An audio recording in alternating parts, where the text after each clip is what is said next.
Okay, so for the past few days, I have dedicated all my free time to figuring out how to cure my binge eating disorder. Um, it's been 3 days, and I've failed each night, and it's a matter of figuring out how to avoid it. This morning, I finally had the epiphany that watching TV is a trigger for my binge eating disorder, so I won't watch TV at night. And also, it'll be a lot easier and a lot simpler for me to begin by fasting because I want to switch to the bulletproof diet, which is high in fats. And I found the easiest way to make that transition is to fast first, get rid of all the glycogen in my system, get rid of all, allow all the carbohydrates that turn to glycogen to get out of my system, get into a state of ketosis, which fasting does, and then it's way easier to digest fats. I tried to eat plenty of coconut oil and Kerrygold butter last night with my meals, but I had trouble digesting it because I've been eating a high carbohydrate, high junk food diet with lots of ice cream, fucking donuts, and other high sugar gluten fucking crap. And every morning I've woken up with terrible chest pains because I have a heart condition, and when I eat like crap, it causes me to have terrible chest pains that will go away until I take my heart medication. But I'm damaging my heart every time I eat junk food. But because of the nature of the addiction, um, the pain isn't enough to make me stop doing it. Stop doing it in and of itself. It's insane how addictive junk food is. So what I'm going to do is I'm going to read what I wrote today about junk food solutions. Okay, so last night the excuse was, well, I still had an extra large Hershey's bar from when I bought three the other night. Might as well finish it, get rid of it now. The solution for any tempting junk food in the house, use dish soap to destroy it. Um, let's see. Fasting, I should obviously start with fasting. It's the simplest, most straightforward.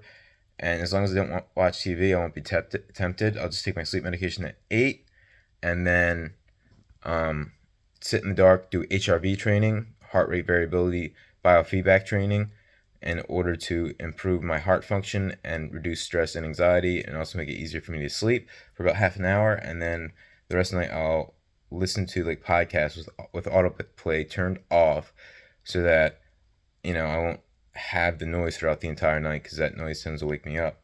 If it keeps going between videos, eventually it'll autoplay just keeps playing video after video after video after video, and one of them will be loud enough to wake me up.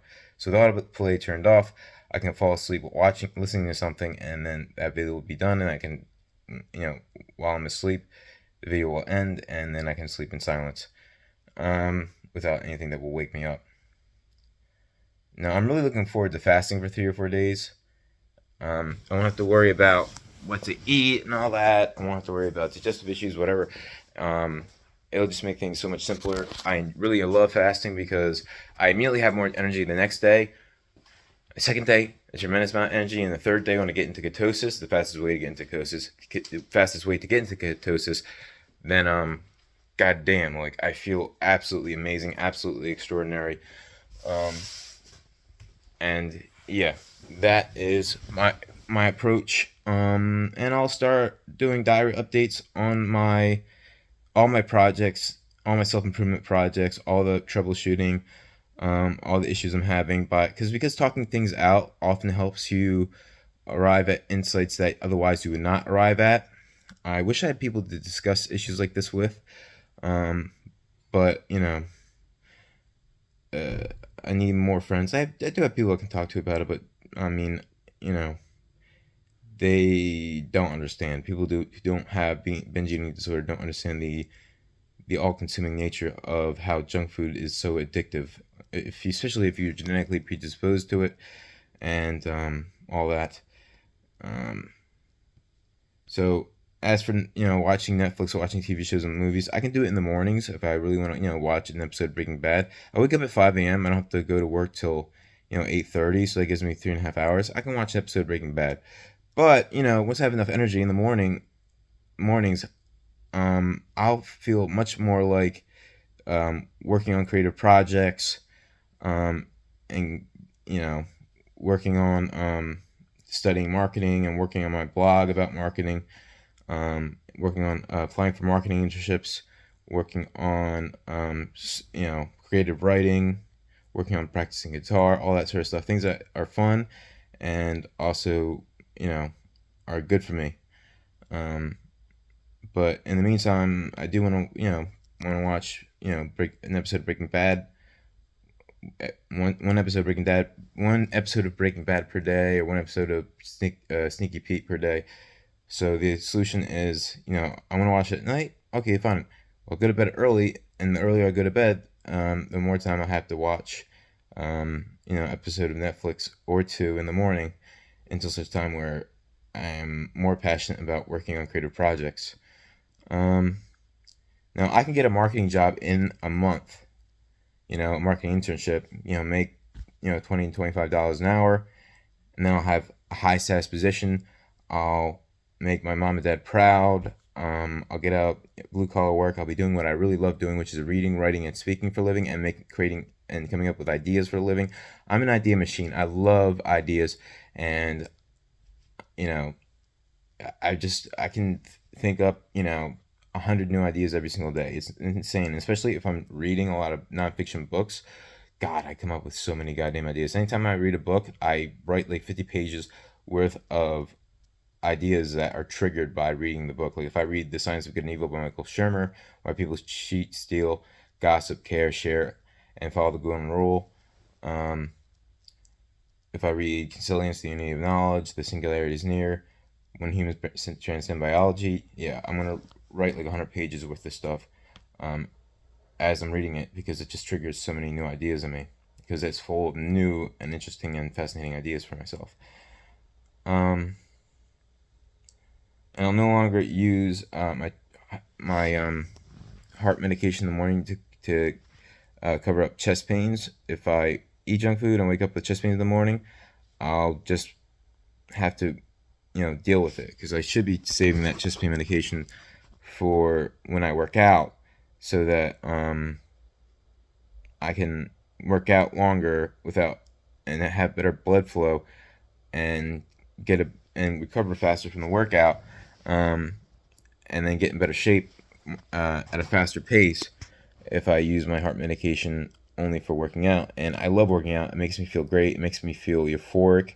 A lot of people struggle to go to the gym. For me, it's like a playground. So, yeah, I shouldn't be wasting my sleep medication, my heart medication, on just covering up chest pains from junk food. I should be using it to improve my workouts, because I only have so much heart medication, and it's very valuable, and I end up running out of it if I use it for recovering from junk food, and then I run low at the end of the month, and then I'm having chest pains every day, and it's a fucking goddamn hellscape.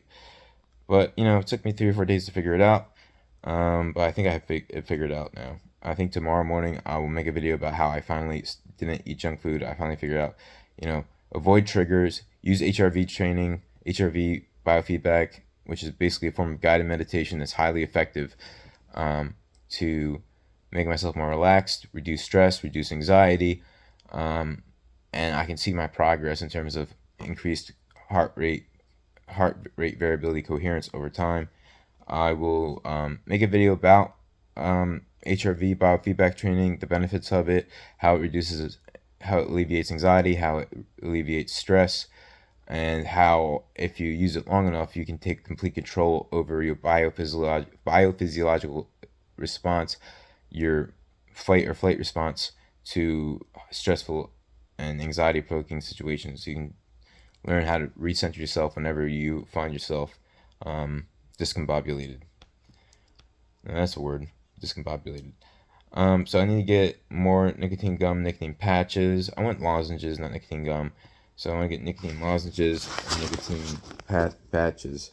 I got patches on right now. The ones I got suck. They don't stick very well, so I had to use fucking duct tape to keep them on. I had used them before, and then took them off after an hour, and then the tape, and now the patch is stuck on that tape, but that tape then became unsticky, so I had to put more tape on top of it. It's a fucking mess. So I had to get high quality nicotine patches. I can order them over the phone, and I can also pick them up at Cape Assist. So that's one of my highest priorities for today is to get over to Cape Assist and get more nicotine replacement therapy, and also to make that phone call to get it sent in the mail for free.